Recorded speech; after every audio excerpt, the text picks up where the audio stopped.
work, hard work, hard work, hard work, hard work, work. There you go. Forward! Hard work, hard work, hard work, hard work, hard work, work. There you go. Forward!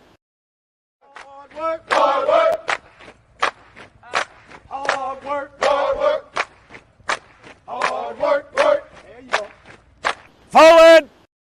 Hard work, hard work, hard work. Fall in. Hey, what's good? What's good, everyone? What's going on this morning? You know what it is. It's your boy Trey, and rocking with First Formations. So come on and fall in with your favorite bets on the net as we get to engage in what's been happening in sports over the last couple of days. So interesting, right?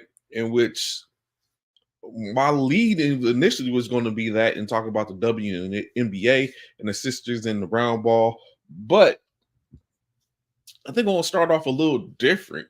So, if you haven't been paying attention over the course of the last couple of years, honestly, there has been an ongoing feud, or what you may call it, or discussions, suits, or whatever, in reference to NCAA players and the NCAA being the National Collegiate Athletic Association, in reference to paying players or the student athlete, being that the NCAA makes billions of dollars or multi-million dollars, however you want to say, multi-billion-dollar corporations, based off of the play of the players and their competition in the name of competition. So what has happened is the NCAA and those five power conferences, being the SEC, ACC, Big 12, Big 10, and the Pac 12, have agreed to a deal that will basically let the schools pay the players.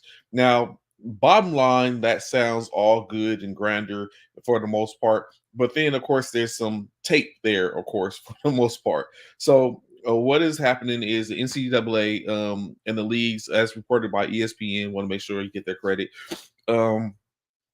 Are moving forward with a multi-billion-dollar agreement that basically will afford the NCAA to pay more than $2.7 billion in damages over the course of the next 10 years to past and current athletes that are in suits. In state is the parties have both agreed to create a revenue sharing plan which will allow for the institutions to provide roughly 20 million per year to said athletes. So as we said, both mainly for the most part is going to be predicated on the students over the course of the last couple of years in state. This settlement will span back to, I think, 2016. With it spanning back to 2016, of course, there are some some precursors or things that have to happen. So what it is all Division One athletes dating back to 2016, as stated before, will be eligible to receive a share of part of the settlement that's going to be going forth. In exchange, those athletes have to omit they cannot sue the NCAA for any potential antitrust violations, and also must drop their complaints in the current three violations, which are the House versus the NCAA, Hubert versus NCAA, as well as Carter versus NCAA.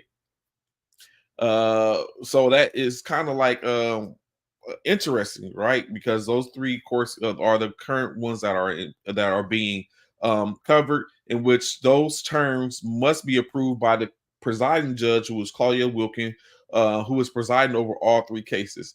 So what has to happen is basically Judge Wilkin has to go forth and take a look at the settlement and the agreement. She has to approve the agreements in order for it to go forth, in which the sides are expecting to be possible. So the board of governors for those five conferences, as well as Notre Dame, but Notre Dame is actually in this case is a part of the ACC, but they also have agreed honestly. But it's still some red tape in there, right? So there's still a possibility for the students, once this is agreed upon, and the plan is for the students legal team to publish a website for the students to go on, and even one as to which is going to break down to them what their pros and cons are. Basically, what it's going to look like if they do opt out, and what the benefits can be, or what it could look like if they do not want to opt out and want to continue to be part of those antitrust suits, and what can happen. So it's going to be all on the student to basically push. Or and the end state is what it's going to be is it's going to be, it could be monumental in a sense for any of the students going forth. Like, we're even talking about kids that haven't even broached into being to college yet, to where there's going to be this can change that trajectory going forth. Additionally, the recognition on the front is that this is the beginning of this process. So with this being the beginning of this process, it can go either way. Um, a lot of both sides are hugely proud that the basically have put themselves in position where this is even being talked about. Like, one of the lawyers, in which I won't say their name, has said that he didn't even believe this is going to even be possible when they first started this down this road. But here we are; they find themselves in this where it presumably can be where these students are getting paid. Now, of course, we know a lot of this forefront has been in reference to the NCAA, which is national college football. But this landscape isn't just for college football. Of course, it spreads across all athletes and all anywhere in Division 1. When you talk about Division 1 sports, that's basketball, football, baseball, softball, volleyball, track and field. If you're a student athlete in Division 1, this is going to be predicated upon to you. But I wonder, does at some point does it start to broach to all forms of NCAA, whether you're a Division 1, Division 2, Division 3, NCJ. Well, I know that's not NCAA, but even Division 1 through 3, and then would it end up crossing over to like community colleges like the NCJA, the NJCAAs, and the NAIAs, and all this type of stuff, where if you're in college and you're competing in athletics, that your institution is afforded opportunity to provide you with something in some way, form, or fashion, in which I believe in NCAA, NCJAA, and those lower tier institutions or collegiate leagues, they provide something into some sort. It was mainly Division 1 through 3 that wasn't providing that. So that's basically, when you look at it too, into some degree, what you're looking at when it comes to this. Again, like I said, the agreement will be approved by a judge, who in turns will settle the 3 federal antitrust cases, but not illegal issues in this NCAA. Of course, lawmakers are going to have to go forth and broach and do that, to do something to help, so that way this isn't an ongoing situation, because this only takes care of the 3 current cases that are on the docket. It does not protect against future cases, but however, it can put a governor on anybody that are current players in the or current athletes that decide to opt into this. That means they won't be able to go forth in any further antitrust agreements. Additionally, like I said, under the terms of the agreement, the NCAA will pay more than $2.7 billion in damages over the course of the next 10 years as to past and current athletes. The agreement includes a revenue sharing plan that is allowing the schools to pay their athletes roughly $20 million a year. All Division 1 athletes will have the opportunities dating back to 2016, which is unfortunate for a lot. Think about it, right? If it would have went back past 2016, you would have situations like past players. Like, honestly, when you look at it, players like, I remember Mike Williams from USC, Claret from Ohio State, that basically tried their hand at becoming professionals a little bit too early and tried to fight things. So I wonder, will that start to have any ramifications on those type of cases back then? Because basically those cases ruined those kids. They was kids at that time, ruined their careers. and they were top talents for the most part. So going forth, I wonder, is that going to have any ramifications? But like I say, going back to 2016, they'd be eligible to receive a share or in part to the settlement of this class settlement. But if they do, they cannot sue the NCAA for any other potential antitrust violations. So that's where the quandary comes in at. Additional athletes will be can object to the settlement and opt in or out of the settlement class. And a series of formulas devised for the sports economists will be used to decide how to split the money amongst the 10,000 former athletes that are in the lawsuits. Schools will likely be able to start their revenue sharing as early as 2025 as they go forth and like breakdown and everything. So that's where it's at. So it's like I said, crazy or not, this is an opportunity. But now the kids going to, of course, the ball, I say point service.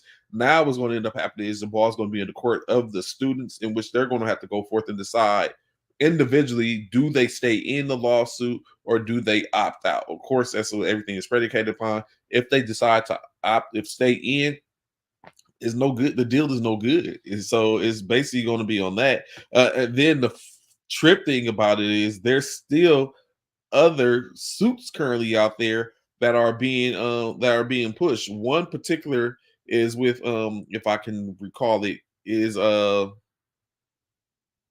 at least one that is still being pushed forward by a former Colorado player by the name of Alex Fontenot, in which he is suing the NCAA for restricting how it shares the TV rights in revenues to the players, in which the NCAA and the players in the house and everything claiming that Fontenot's complaint or suit should be wrapped in with the house one, in which is one of the current three, because it's basically the same for the most part.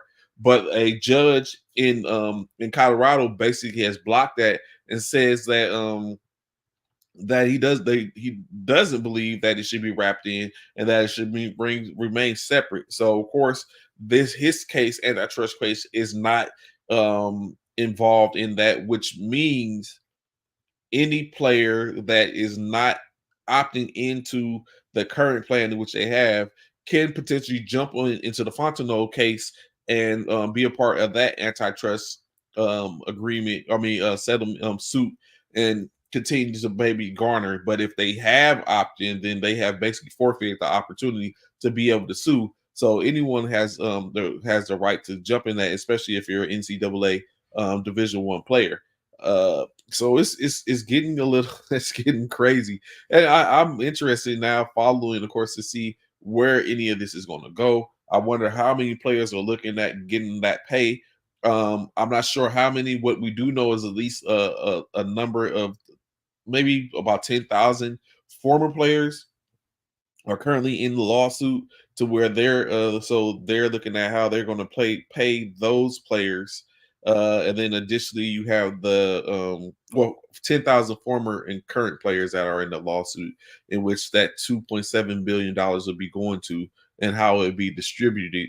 I guess it's something to keep, or definitely is something to keep an eye on. But at the beginning, at this point, it seems like it is a win for those players that have been sticking through this, or how it's come up to where now I wonder what happens. Does the NIL still remain prevalent, or does the NIL go away? What is going to happen? Is this going to mess up NILs? Because instantly the NIL conducted has been very lucrative for some players, earning them hundreds of thousands to millions of dollars, with multiple advertisement and endorsement deals and sponsorship deals, that has been great for certain players. So if now the players are able to reap benefits, in additional, is that addition to, or does it force the NIL out the door? Which I have to do a little more research on.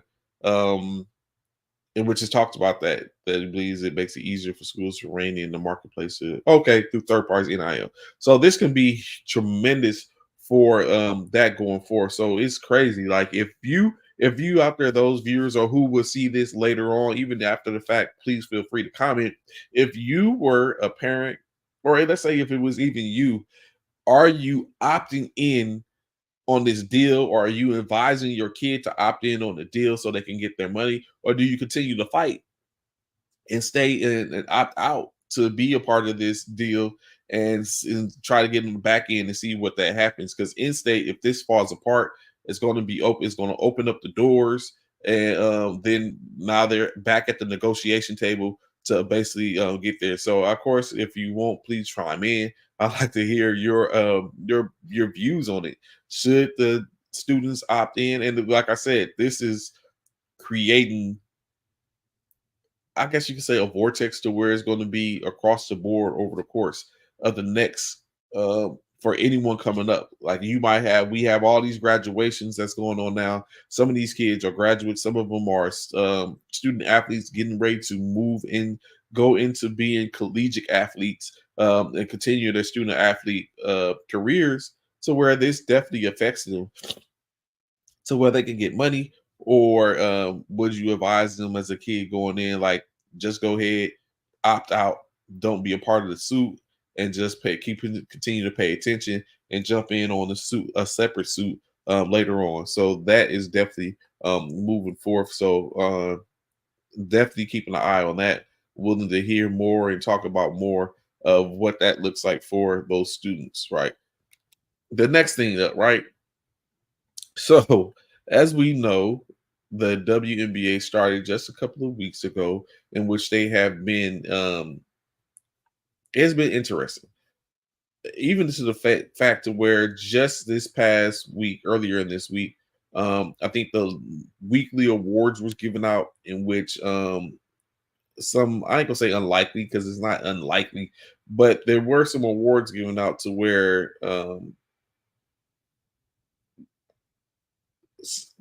a player wasn't the expected. Of course, I don't think Angel Reese was expected to garner the Rookie of the Week, but she did and put it up very impressive number. I might say it was her, Cameron Brink from the Las Vegas Aces. I think Caitlin Clark, who probably at the beginning of all this was expected to be the first person to garner the Rookie of the Week.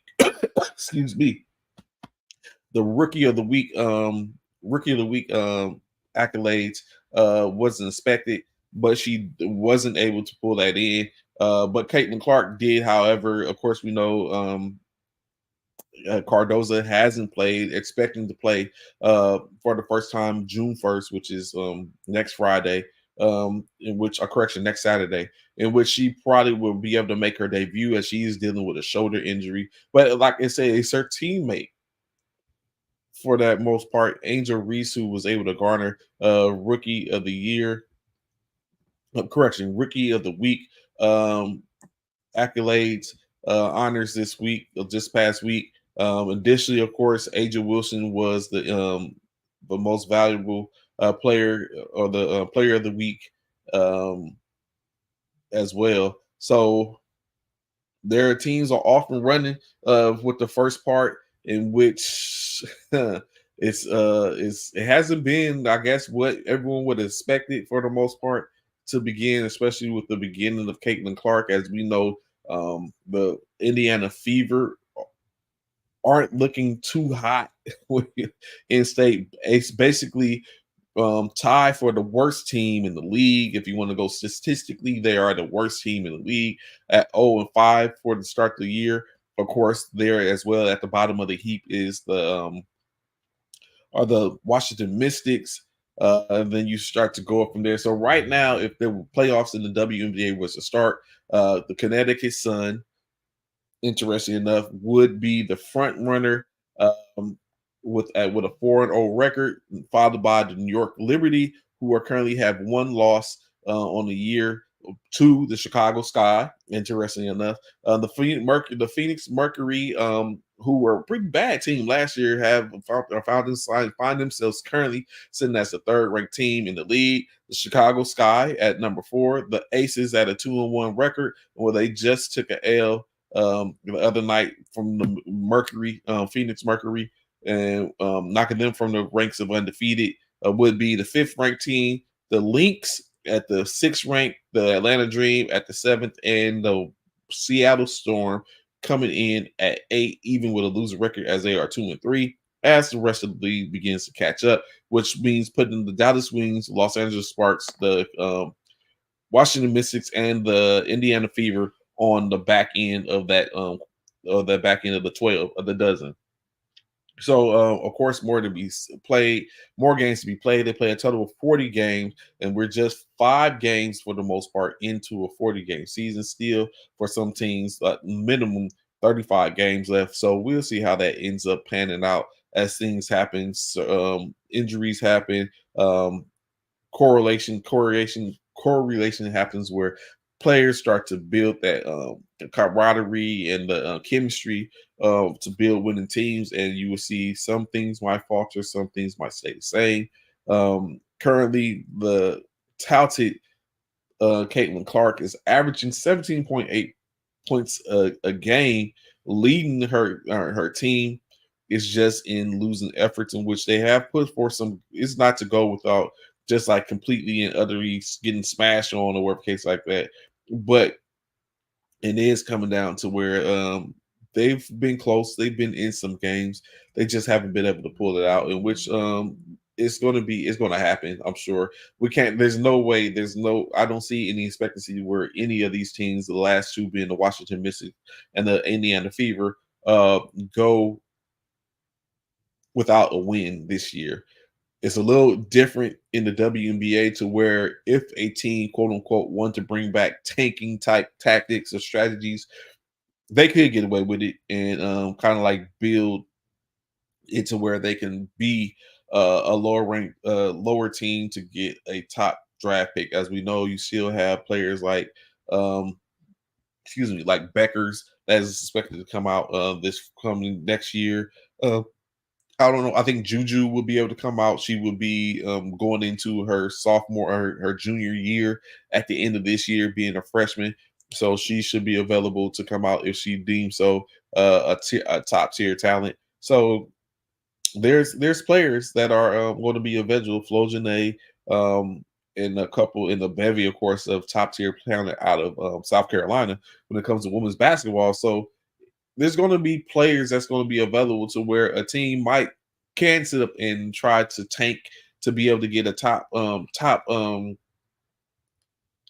draft picks to build upon. So we'll see. But you also have to take in consideration you have 2 teams that are going to be entering into the WNBA draft, in which, of course, 2 of them have to basically build a team, and they might have first pitch at those players prior to, being that they're new draft, as well as taking some of the talent from off the current 12 teams. So they will be at 14 teams deep, as Toronto and the Golden State Valkyries have been established as new in WNBA franchises coming into the league. So the strategy is definitely going to change, I'm sure.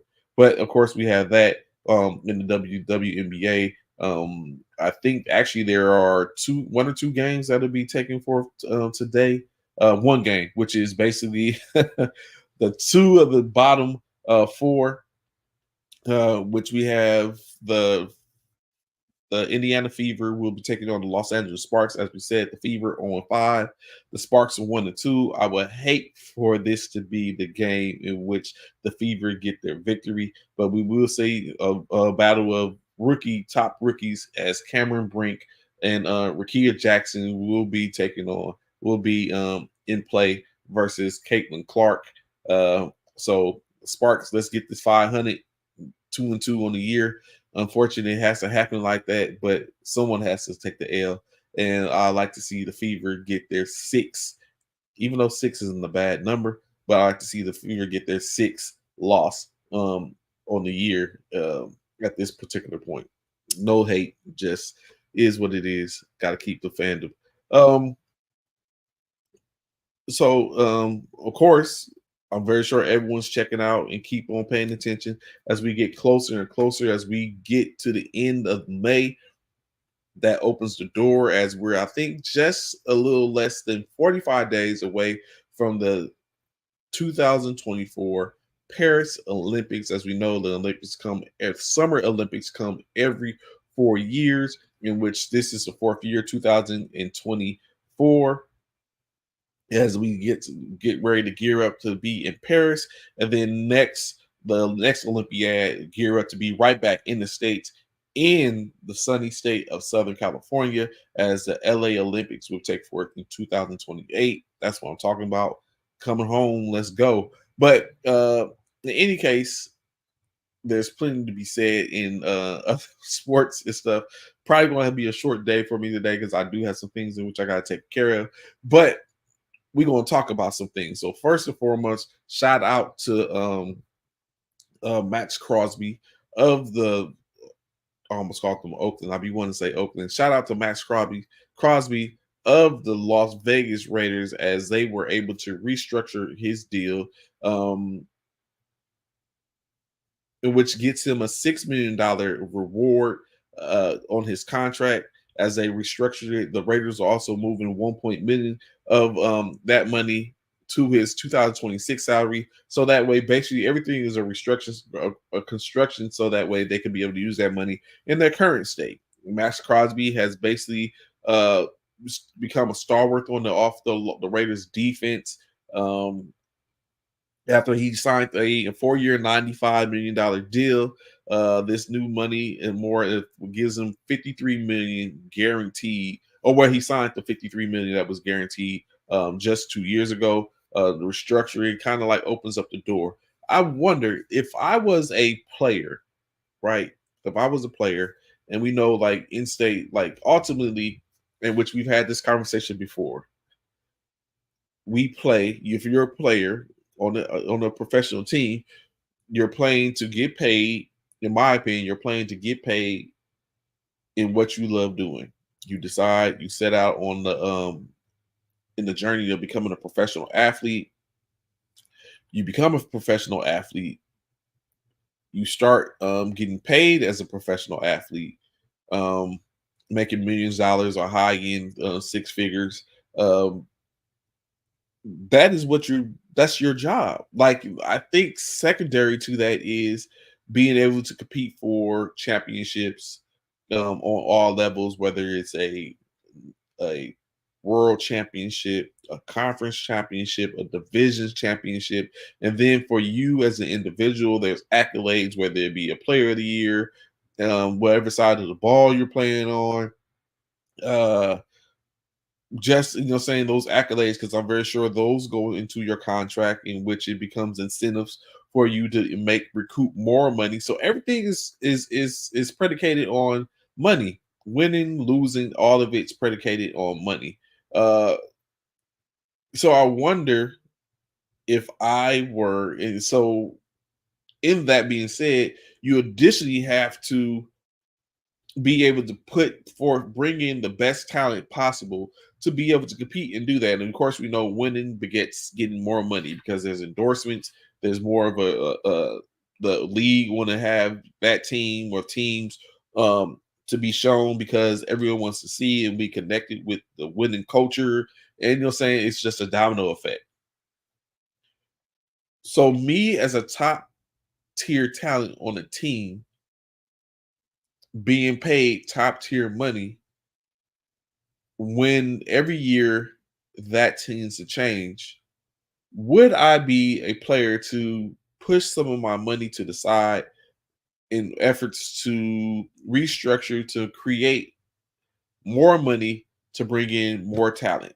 Which in some team terms means that talent might mean them getting paid more money or getting more money. So, and I'm very sure it's a cycle. It's a continuous cycle. So I'm trying to think, in the grand scheme of it all, would I be? I don't know if it's fair to say selfish. Would I be selfish, or would a person be selfish to decide, I'm not going to structure my contract for anything? Y'all gonna have to find it somewhere else. I've earned this. Or would I be a teammate and be like, okay, we can do this? But I think for me, I think I would be more on the team side, but it would definitely be it probably wouldn't be what the team necessarily wanted. Like we would have to negotiate to be able to find some common ground to where we're both losing on this situation to gain more, because it's one thing because you can set up and structure it to where my money is on the back end. But let's say I get injured and I can't come back from injuries. My once top tier talented self is now being seen as a liability in a sense. And now then the team has to compensate for that one way or another. So we have to be definitely based upon a point to where my money is not necessarily on the back end of my contract, so where I'm getting paid. And if something was to happen, whether I started going rescinding or descending in my talent or what the case like that in the early part of that contract, that it would be I would still be able to coop my money. And if you release me, sorry to take it on the chin, that you're going to take it on the chin. It's not going to be no easy money. So definitely was that. But of course, Crosby, you shouldn't expect that. He's about to turn 27 years old. What's good, Jay Ness? What's going on, brother? How you doing, fam? I was glad to have you formation with us. Crosby is about to become 27 years old in August, so he's fairly young in my. For me, I would think that he's fairly young, due to make $19.1 million this season. Additionally, to escalate to roughly $22 million over the course of the next 3 years. So he's definitely going to be on there. Oh yes, brother. Always, always. You know, it's all level here. We always on the grind. Continue with the grind. Shout out to ASAP, all sports, all play, always doing their thing. Um, so yeah, so we'll see how it goes. Crosby, hopefully he gets some help this year, and the Raiders could continue to compete further. I have a little affinity for the Raiders. At one point, the Raiders was my favorite team back in 1986. I was in Los Angeles when they were the Los Angeles Raiders. That was my squad before we found a love for the other team in or around the area, being the San Francisco 49ers. And that was my trajectory. I went like maybe 4 or 5 years of being a Raiders fan, and then moved on from being a Raiders fan to now my beloved Niners Nation faithful. So that was the love and admiration I had for the late Raiders at one point. So definitely different, but we'll see. Hopefully they can get some help. We all know they currently have which I don't think is bad, Gardner Minshew as their as their quarterback currently, as they go forth and compete. So we'll see. Is it going to be Gardner Minshew? Will it be Callahan? I mean, not Callahan. Was O'Connell? Or who's going to be taking the Raiders into their next this year for the most part? It's has to suck. Minshew isn't that bad, Jay. I think I like Minshew. I actually like Minshew. I think we got to take into consideration Gardner Minshew almost, and I get it didn't happen. Gardner Minshew almost knocked off Tom Brady in the AFC Championship game before the Philadelphia Eagles were able to knock him off in the Super Bowl. That was Gardner Minshew in the Jacksonville Jaguars. It was close. You know what I'm saying? It was some things didn't go their way during the game, but that was Gardner Minshew, only to go forth and later have to compete versus uh Nick Foles and lose his job presumably to Nick Foles in Jacksonville later on. And then after that, neither one of them stuck in Jacksonville and was split to the winds. And since then, Gardner Minshew has was able to put together, I think it was a cool deal in Oakland this past year. Had an opportunity. Yeah, see. If we gonna see, we're gonna see. We're gonna see. I mean, he's in a tough conference now, or presumably a tough conference now, having to play against the defenses of the Kansas City Chiefs and the upcoming defense and the Los Angeles Chargers. And we'll see what goes on with Denver currently. So we'll see. Gardner as a backup, like you said, everyone's a backup. Everyone's a quarterback till you got to start. and then you got to see where you really do what you're really doing. So we'll see how that go. Additionally, now that while we're on talking about engaging in reference to players' contracts, what's going on, Donovan? Glad to have your information with us. Gardner is better than most of the backups in the league. Well, he's not a backup now. Let's not diminish this. Let's not diminish the man's what he is. Gardner Minshew is presumably the de facto starter in Las Vegas. He's not a backup anymore. So that's a little unfair to say that he's better than most of the backups in the league when he's a starter. That's like saying we take in consideration Gardner Minshew was a backup when the season started. Anthony Richardson goes down, Gardner Minshew comes in, and he does serviceable work. Then, you know what I'm saying? So you have that. Additionally, when you look at other players that was backups for the most part, he's now presumably going to be the starter.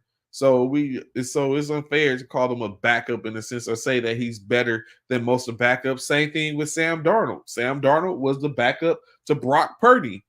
Now Sam Darnold is presumably the de facto starter for the Minnesota Vikings. He's no longer a starter. I mean, he's no longer a backup. He's now a starter. So it's like it's a little like a smack in the face to say that these now starters who were backups just a year ago, who were paid, it's not like they're backups on there's. It's not like they're starters because they were backups on their team and their current starter is still out. No, these teams went out and paid money to bring them into their organization and have them compete to be the starters. Like, so we understand, we believe it's most likely because they are they were paid to come play, that there's not going to have a situation like we had when Russell Wilson was picked up late round and was just a formidable and end up outplaying the starter in Seattle to go ahead and become the starter in there. So it's no different. Like and of course, Donovan, for you, Russell is in Pittsburgh now with Justin Fields on his heels. So, but your situation is different in Pittsburgh. Like, they have a barrel of riches in a sense. If Justin Fields can be who we think Justin Fields can be, who I would have wished that the 49ers would have drafted him to be. But in state is Gardner Minshew is it, can we say this, Donovan, going off your statement, if you flip it a little bit, can we say that Gardner Minshew is a better starter than some of the other starters in the league? Is that a fair assumption when you take in consideration who the starters in the league is? I sit up in matter of fact, let me see. When you look at it, when you look at the starters in the league, you have Josh Allen, Tua Tagovailoa, Aaron Rodgers, now presumably Drake May, Lamar Jackson, Deshaun Watson, Russell Wilson, Joe Burrow, CJ Stroud,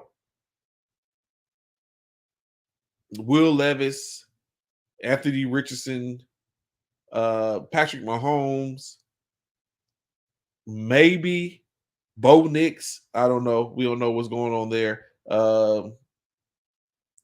Justin Herbert, Dak Prescott, Jalen Hurts, Daniel Jones, now probably Jaden Daniels, Jared Goff, Jordan Love, Caleb Williams, Sam Darnold,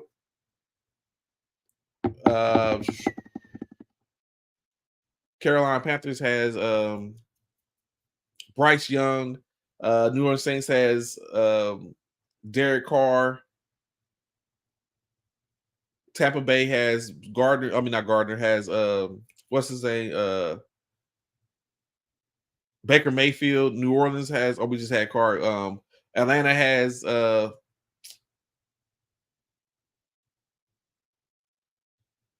even think of his name. San Francisco has Brock Purdy. Los Angeles Rams has Matthew Stafford. Seattle currently has uh Geno.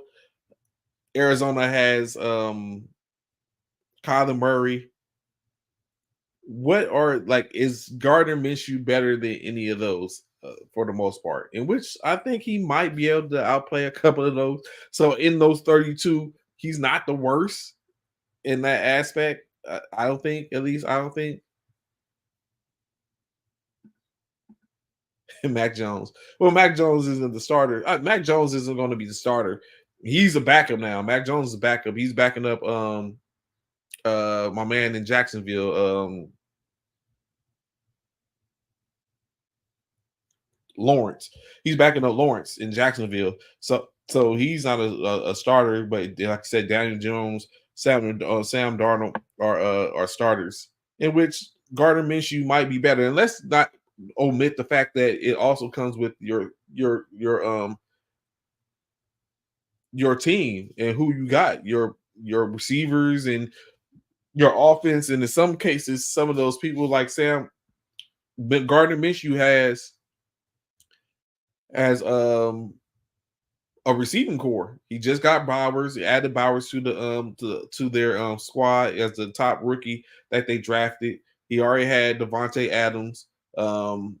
Like the Raiders might be okay. And Gardner Minshew isn't a bad opposition to have. So we're gonna see. It's gonna basically come up, but I could rock with Gardner Minshew. I don't know if I pick him as my you know what? Yes, I will. He would be my starter, but I take him as a backup on my fantasy team if I had to. Like I wouldn't scoff at taking him compared to some of the others, presumably. So I mean, it's just one of those things. Speaking of fantasy football, hey, it's been to go down soon. I want to sit up and have some slots open for the first formation fantasy league. So if you want to get down, be sure to hit me up. So when I send out the invites, you get one of those invites. Look for be a chance to knock off Bishop or Coach Paris as the only champions in the existence of the league before one of them gets the second one, or you come get your first one. So get it in. Y'all know what to do. Hit me up, bang my line, as we say in the West Coast. But yeah, so I'm saying when it comes down to that, all that being said, it's just one of those things to where you guys look at like you got some better, some worse. Personnel makes a difference, and we'll see how that goes. I seen something right, and this is not to bash. I know if my man CC was on right now, he would see like he would probably go into a tangent, but Dak Prescott recently said that he does not play football to get paid. I call cap. As we was just talking about in reference to, as I was just discussing and bringing up and talking about that with the college sport, like who is not playing football or any sport to get paid? Like why are we? Why who? Like let's stop this. Like let's stop. Like bruh. Like oh my goodness. I'm big on reality, right? Realism, reality, and the reality is you play to get paid. In state, you play to get paid. I'm very sure when you said I wanted to play football, it wasn't predicated on you just was loved the game and you didn't when you wanted to play, and you just wanted to play and you would play you would go ahead and go through everything that you have to go through and not get paid or get paid pennies on the dollar. I'm sure that is not the case. So what I will not say is that he's money grubbing and that he would do all this type of stuff to get the top dollar. However, to say that I don't play to get paid, I don't play to get paid is so false in my opinion. It's so false, and I wish that would be the we'll stop with that rhetoric. I fully believe that everyone is not that more than likely. I'm willing to bet that everyone is playing the game of football, basketball, baseball in all levels so they can get paid. It's entertainment. You're one of the top entertainers in the world for the most part, and you want to be paid for your value. and you're not putting on to play football in front of millions of people and them sports your name on their back and don't even know you, that's just the reason. So I just want to point that out. In my opinion, for me, I would look at that's the realism for it. For me, if I was playing ball, yes, I might love the sport. It might get to the point to end the sport in which I'm like, I don't need all this money to compete, but I would like to get something because I am giving something to this game. You're going to get paid. That's saying it's simply that. So to sit up and say that I don't get paid to play, that's cap. Um, In other news in the NFL, it said that Bo Nix is looking good for the Broncos, which it always stated that Bo Nix was presumably going to be the starter. If we take in consideration how everything went down with the Denver Broncos, in which Russell Wilson was ushered out of of Denver and Bronco country, and then after that, Bo Nix is drafted in the first round.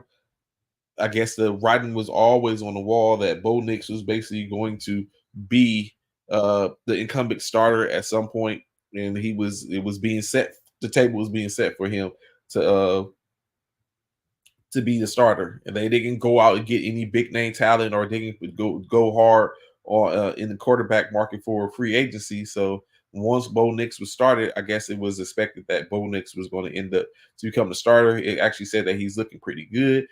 Opposite of that in Caleb Williams, in which it was stated that he had a rough practice just as during this past week, in which in state they're both rookies. The expectation is that they're going to fall into being developing and becoming better. Do they end up becoming that what we thought? As we said, Caleb Williams was the number one pick this year. He was looking at that for the last 2 years, honestly. After winning the Heisman Trophy at USC, of course, he stayed an additional year. It didn't pan out as such for him to be able to compete for a national championship the following year, as opposed to stay one more year to usher the USC Trojans into the Big Ten. He decided to take the mantle as the number one overall pick in this year's draft, and was picked up by the Chicago Bears, who ends up pushing out their number one pick overall number one pick just a couple of years ago in Justin Fields, sent them on to Pittsburgh, and now they're ushering a new Don in Chicago. So we're going to see how that goes. You know what? I'm probably going to have to get my man Mike Hughes on one day so we can discuss what he feels in reference to the Chicago Bears and their picks or what they have going on this coming season. It will do an analysis on their win projection. So, in other signings, the Philadelphia Eagles have signed the former talent in wide receiver John Ross. As we know, John Ross just 3 years ago was considered the fastest man in the combine, as he ran a then record 4.22 40 dash to go on and be drafted by the Cincinnati Bengals. But however, this was in 2017, so that was 7 years ago. So he was then in drafted by the Cincinnati Bengals, but of course, his injuries played a part in his development. He went on to actually retire just last year after being signed by the Kansas City Chiefs on a future contract. We all know the Kansas City Chiefs like to have the speed in their receiving core, and he wasn't short of it. However, he didn't get a chance to compete on that roster, as he was basically called and retired in January 2023, just last year, and now has went to the combine, went to the rookie mini camp in Philadelphia this past week, and was afforded the opportunity to try out, and he earned a contract with a 1 year deal with the Philadelphia Eagles. Of course, this comes after the Eagles had signed wide receiver Devontae Parker. It was Devontae Parker decides to call it quits and retire himself as of this year, just of this past week, in which he played 9 seasons in the league. His reason for quitting is basically he said he wants to go forth and spend time with family, and kind of like see what things hold for his children and be more ingrained in that. So I don't think you can necessarily knock that for Devontae, as he's played 9 years in the league, which is a pretty good litmus test, I guess you could say, when you look at it. For Ross, of course, in his career in his best season was in 2019 when he caught 28 balls for 506 for 506 yards in 11 games. Of course, that came with no touchdowns. So maybe he does get a chance to fit in to this wide receiver room already occupied by the likes of AJ Brown and Devontae Smith, their top two receivers. In which Devontae Parker was expected to probably be that third receiver. Now that Devontae is out, the room is filled with now, of course, John Ross, Paris Campbell, Ania Smith, who was their one of their top, who was a draft pick, and a couple of other roster spots. So we're going to see how that pans out. Does Ross get in? And now they have two burners. I mean, Ross has 4.2 speed. If he still maintains that type, even at 4.3 in the slot, that poses a problem for most offenses. Defenses. So we're going to see how that goes. But now the Eagles do have wide receiver John Ross on a 1-year deal, and we'll see how that ends up panning out. So last night, not even last night, let's take it back a little. Tuesday night,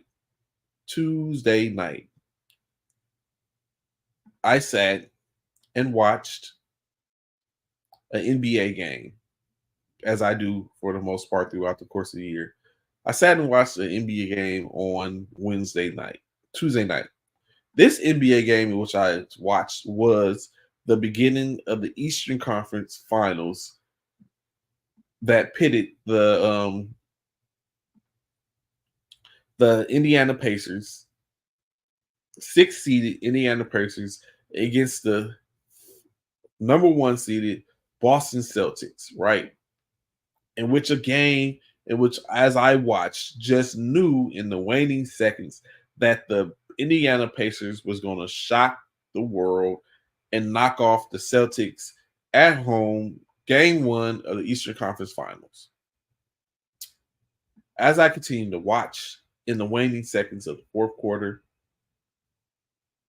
we were witness to a bevy of mishaps, bad decisions, and everything for the Indiana Pacers, which led to them dropping game 1 in overtime, 133 to 128, point advantage, Boston Celtics. In that game, we seen Miles Turner score 23 points, Pascal Siakam dropped 24, 25 points from Tyrese Halliburton, 15 and 13 respectively off the bench from TJ McConnell and Obi Toppin for the Pacers in a 10-man rotation, 14 points from Nesmith, and of course Nembhard, 12 points contribution. We saw them fall apart, and then late in the and then give up the points in which it was just over in overtime. Fast forward, it's like, okay, saying we've seen what they had there. Maybe they can reenact the same type of intensity and actually finish out the game on the next game, their game 2 in Boston that took place last night. Not so much. In game 2, the Pacers fall yet again to the Celtics by the score of 126 to 110, a 16-point loss. In this 16-point loss, they lose their point guard, Tyrese Halliburton, who ended up going out in the second quarter with a left hamstring strain, which he came back in the third and tried to make go on it. Found out that he wasn't going to be able to play on it, and now the expectancy is he's probably going to be out some games in which they probably need him the most. Now, the next game in which they play will be on Saturday in Indiana, but without their starting point guard. TJ McConnell most likely is going to probably get the start, and there's going to be expectancy for the rest of the team basically to kind of rally and do what they got to do to get the win. Now, they're going back home. That might be a benefit. Are they able to snatch both home games at home so they can even the series? We don't know. I would say that if they end up going down by another game, 3-0, we might have to call it quits on next Monday, June 1st. But of course, last night, Pascal Siakam led the squad with 28 points, 5 rebounds, 2 assists. 11 points off the bench for Obi Toppin. Nembhard contributed with 16 points. 10 points for Halliburton before he went out. 10 points, 8 assists in a half. Like, come on, fam. This is what they got to account for. He had 8 assists himself in the half. They end up finishing with 23 total assists on the night. So someone's got to pick up the slack, of course. Not to be undone, Jaylen Brown, 40 piece with 5 rebounds, 2 assists, 1 steal on the night. 23 points apiece from Jason Tatum and Derek White to contribute to that 40-point effort. Drew Holiday dropped 15 points and 10 assists as well. 12 points from Peyton Pritchard off the bench, as well as contributions totaling 7 points total off the bench between Malachi, Sasser, and Brissett. And the dub, 126-130 to 110 for the Pacers. Now, if you've been paying attention to the show and you watch the show, you know I am huge on the Boston Celtics not getting victories because every victory puts them one closer to a victorious championship raising to where they break the tie between the Lakers and the Boston Celtics organization for the most championships in NBA history. Pacers was supposed to be the defense, and now we're looking like those defensive efforts are going to be perilous. And so now we're going to put it on presumably what could be that in the West. So when we talk about the West, of course, tonight a game is to be played. That game, of course, would be the Mavericks and the Timberwolves, as their first game that took place on Wednesday night was pretty interesting. So one thing I would try to talk about that I got a chance to see on on Get Up this morning, in which I will point out and bring up in a second, is the conversation of some of the best backcourts in the NBA since the merger in 1967. 1967. But before I bring that up, the precursor or the lead-in is that the Dallas Mavericks backcourt of Kyrie Irving and Luka Doncic scored 80 of the 108 points, or was it 88? It might have been 88. Let me confirm, make sure I got my numbers right. 33, 63. All right, they contribute, which means they scored or assisted on 80 of the 108 points, or 88 of the 108 points scored in that game one in the Western Conference Finals.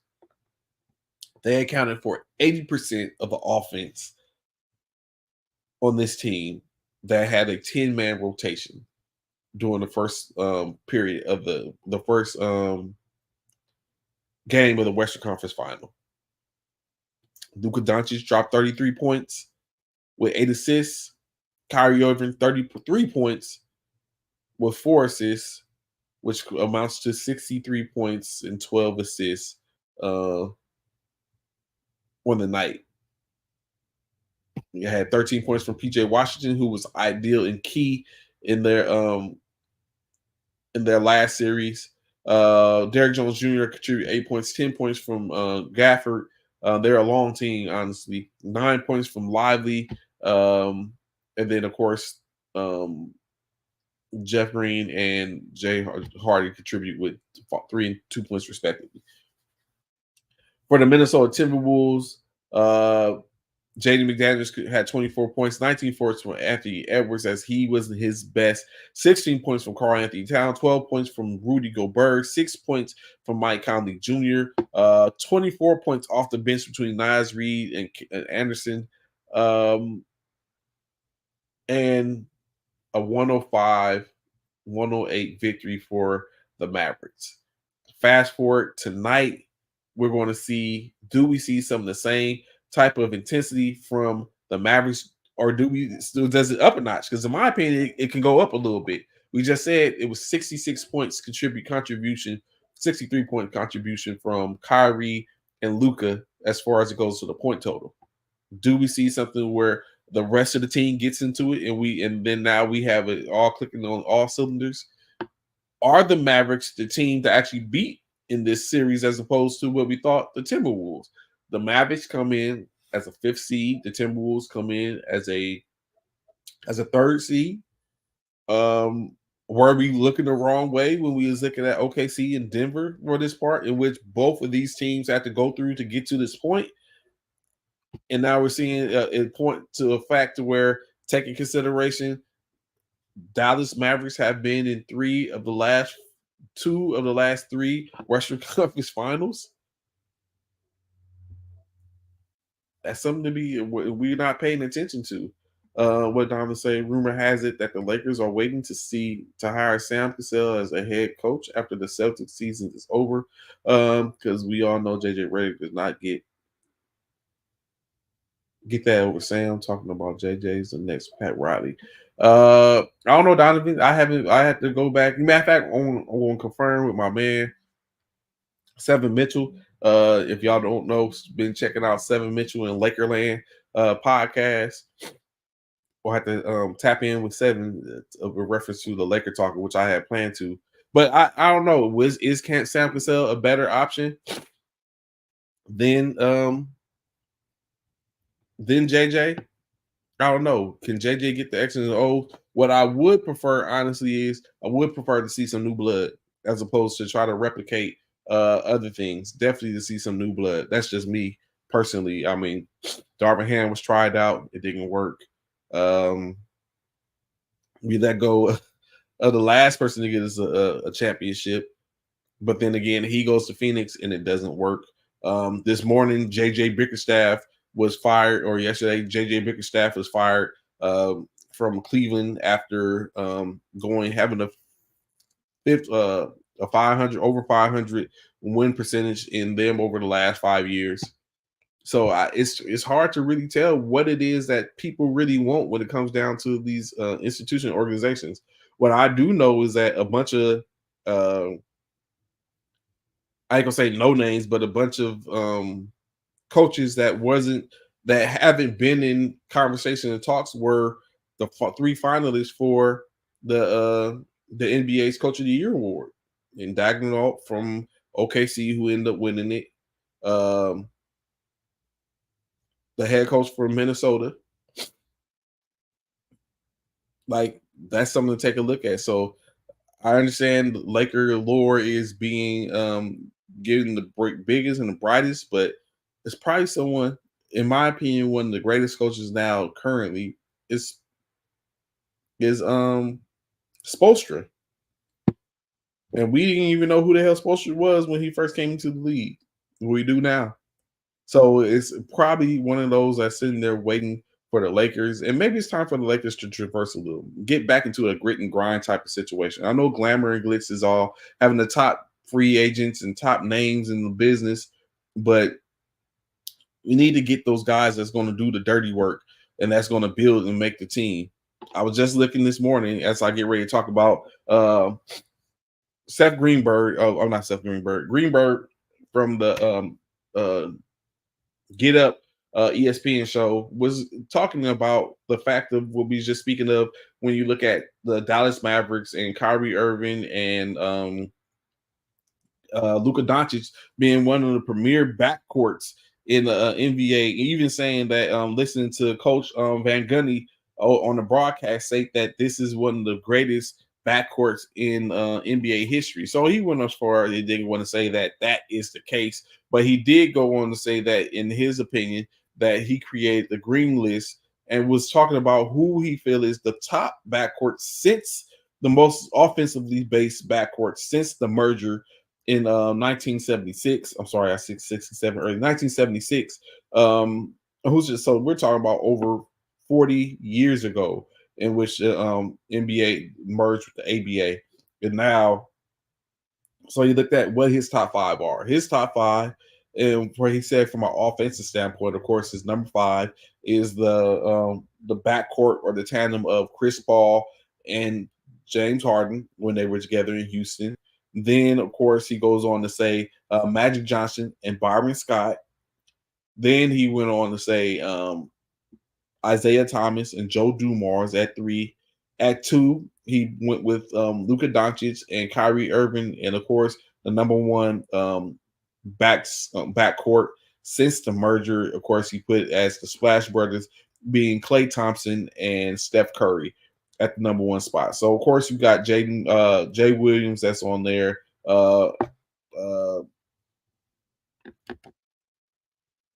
he was like, what? How do you even do that? He's like, they haven't won anything. So, of course, he had to make the point that he was saying a prolific, because, of course, the idea was like Kyrie and Luka haven't won a championship. But the ideal is that it was a prolific offensive backcourt in which they have been pretty prolific for the most part. Now, and honestly, Steph Curry and Klay Thompson probably do deserve that number one spot. But I think he was looking at more that they would think that Luka and Irving should be further down the line, especially maybe around the Paul and Harden line, and move up Johnson, Scott, and Thomas and Dumars, right? So one of the things I'm about to say when we just talking about the Laker lore and all that type of stuff is the thing was that Byron Scott wasn't considered to be the top offensive the top specialist in that second way. It kind of went between Michael Cooper and Byron Scott. Michael Cooper was more of a defensive specialist. Byron Scott was more of the offensive specialist, but they were both, saying tandems that Magic ran with at that particular time. And so when you look at that, it's like that is maybe what the Lakers need to find that formula again, that type of formula again. You have a top tier talent, in which I think some of the issue in which we have right now currently is that this top tier talent, where do we get that top tier talent from? Again, we have LeBron, but LeBron is aging. You have AD, of course. When you look at it, AD is aging as well, and his propensity to be injured is speeding along that aging process, possibly. Where is that talent in which you bring in that's going to be able to bridge that gap? Of course, there's a plethora of free agents coming up. You got the Donovan Mitchells, for to say Pascal Siakam, as Donovan mentioned earlier. You still got to find out who is going to be that talent going forth. When you look at the coach, who's going to be able to put the talent together, even if they bring forth the talent, like where does all this come from? And so that is a bunch of things in which is coming into play. But you wonder, how is it going to go? Who's going to be the person to put that all together? Who's that stopgap? But I mean, it all remains to be seen. However, what we do know is that the Mavericks and the Timberwolves play game 2 tonight, in which we have to see how does that go. Are the Mavericks able to take another one on the Minnesota court and then go home and defend their home court advantage? Is that what we're going to be able to perceive, or does the Mavericks falter in their trek to take another one in Minnesota? Minnesota gets back on track, and you have and we continue to have a fight out west. because the expectancy is that, or at least for me, is that one of these two teams are going to be able to go and knock off Boston if they are able to vanquish the Indiana Pacers and be waiting in the East, be waiting as the representative from the Eastern Conference, to where we know no matter who wins, if the Boston Celtics win, they are going to be the home. They are going to have home court advantage, having the best record in the NBA overall, to where it doesn't make a difference who wins. So we have to see this. Like, my biggest thing is no Boston Celtics winning. That's all I want. Pacers can win this conference championship. The Mavericks or the Timberwolves can win the conference championship, and one of them, if hopefully both of them end up in the championship, where we don't have to worry about any more Boston Celtics talk because they'll be on their way. And then we watch them probably implode from the middle, because the conversation keeps on coming up about Jaylen Brown and what he's doing and what he can bring to the table. Because we just see he dropped a 40 piece last night. The conversation keeps coming about why wasn't Jaylen Brown on one of the three teams when the all NBA teams were released. Jaylen Brown wasn't. He was basically the 16th man out, which means that he was that he wasn't a favorite. I mean, I ain't gonna say he wasn't a favorite. He was just beat out by someone, right? But the interesting thing is that Jaylen Brown had numbers were equivalent to that of Jason Tatum's, who was a first team selectee, if not better. So how does your running mate on your squad, who is just as good, if not possibly better this year than a player that is on the first team, not get selected to any team, and basically is the last man out, is the first man out when it came to those selections? That is the thing in which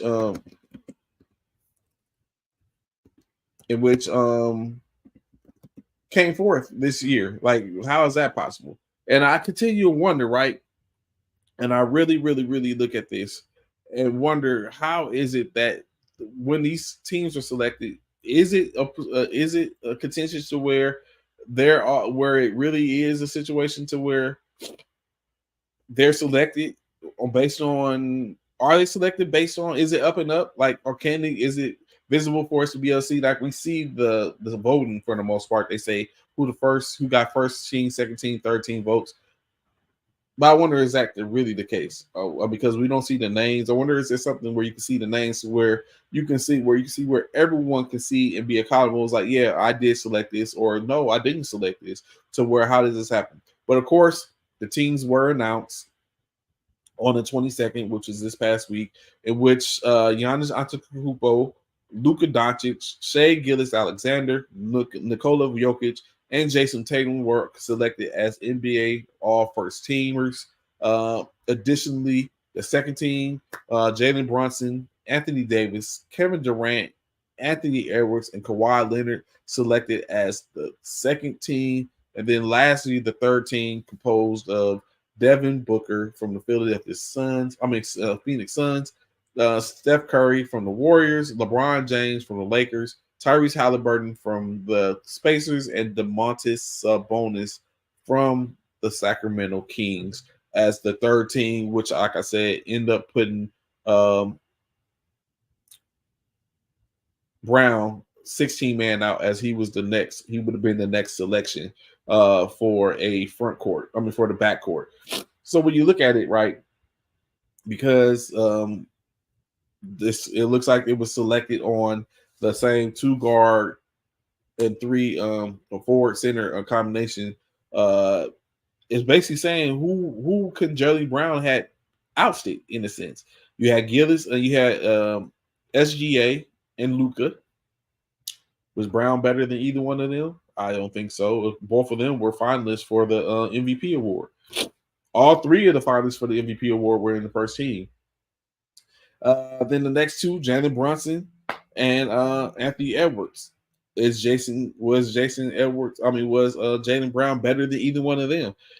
I don't think so in this case. Like they basically showed out for this year, and one of them is still competing for opportunity to be in the league in the championship.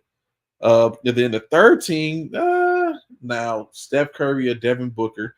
Both these teams ended up like this might be the point in which we probably would have had in which honestly when you look at it, this is a 3 guard set because you have Booker, Curry, Halliburton, who are considered guards. Booker could be a combo guard, I guess, or even go to a small 3. But in this case, you have Booker, Steph, and Tyrese. Uh, so I think when you look at that, probably I don't know. Does Kawhi Leonard belong in that in the conversation? Could that have been the spot in which we could have seen where we relented to Kawhi Leonard not being on the second team, and even that being Brown or Brown getting on the third team? Like any of that probably could have been beneficial or would have worked out, but that's not the case. That's not where we're at. And in state, it ended up being the that they weren't. Jaylen Brown was the next man out, just missing. Although it was a great amount, beating out Devin Booker for the most part by 20 points, as he got 53rd place votes for Jalen Brunson, and then the two second team votes is probably what the difference was. But in any case, he was still 70. So, but the voting, I wonder, is what it comes down to, and which was the hugest thing. So, in any case, we'll get a chance to see how Brown enacts that because he is honestly playing for a possibility to be a champion as opposed to a first team all NBA first, second, or third teamer. Before we get up out of here, of course, I want to point out that we have those events that's going on. So if you are a fan of military athletics, whether it be softball, soon football, hopefully, basketball, right now, what's going on in Philadelphia is the Military Basketball Association's tournament to determine who's going to be the top team. 16 teams show up. Only one can leave victorious. Just yesterday, they had the NBA Hall of Fame inductees of people that they feel has garnered and been paramount and integral in the pursuit and commitment to military basketball as a whole. So those were inducted yesterday. This morning they kick off with their league. I mean their pool play as they try to see who's going to be the number one team to walk away. Last year, as we know, they played on CBS Sports, in which Coach Paris and the Luke Air Force Base team played a hard-fought game against the Colorado Military Basketball Squad, coached by Coach Alex. Excuse me, and Coach Paris and them were victorious. So, does Coach Paris and this Luke team repeat, or do they, or will they falter? Will we be seeing someone new in that? Of course, you can watch it. Go to the MBA Global website, and you should be able to get a link there in which you can be able to watch it. I believe it is streaming those first games. If not, if you're in the area, go pull up and watch the games. Well, I'm very sure there's someone there that's streaming. I know when I get off here, as I do some work on some other things, I'm going to see if I can catch the games. And then, of course, in July, we've got 2 different holidays. Memorial Day is the NBA and their tournament, and July is the Battle of the Shields, where they're going to have their open tournament in Orlando. So that should be crazy for the 4th of July weekend. So if you I think there's still opportunities to get in there. Hit up T. Morris or Coach Wayne Walcott for the efforts to get in where you fit in, get your squad in, build something and see if you can go down to compete. Until then, it's your boy Trey, Commish, and I'm up out of here. Peace. I see y'all Monday. Enjoy your Memorial Day weekend. Be sure to, while you're celebrating and and showing love and barbecuing, cooking out, and having a good time, that you continue to keep in mind of those who came before in the military and gave the ultimate sacrifice in their pursuit for what is our freedoms. Be sure to keep that in mind while we out celebrating. Y'all enjoy your day. Peace. I'm up out of here.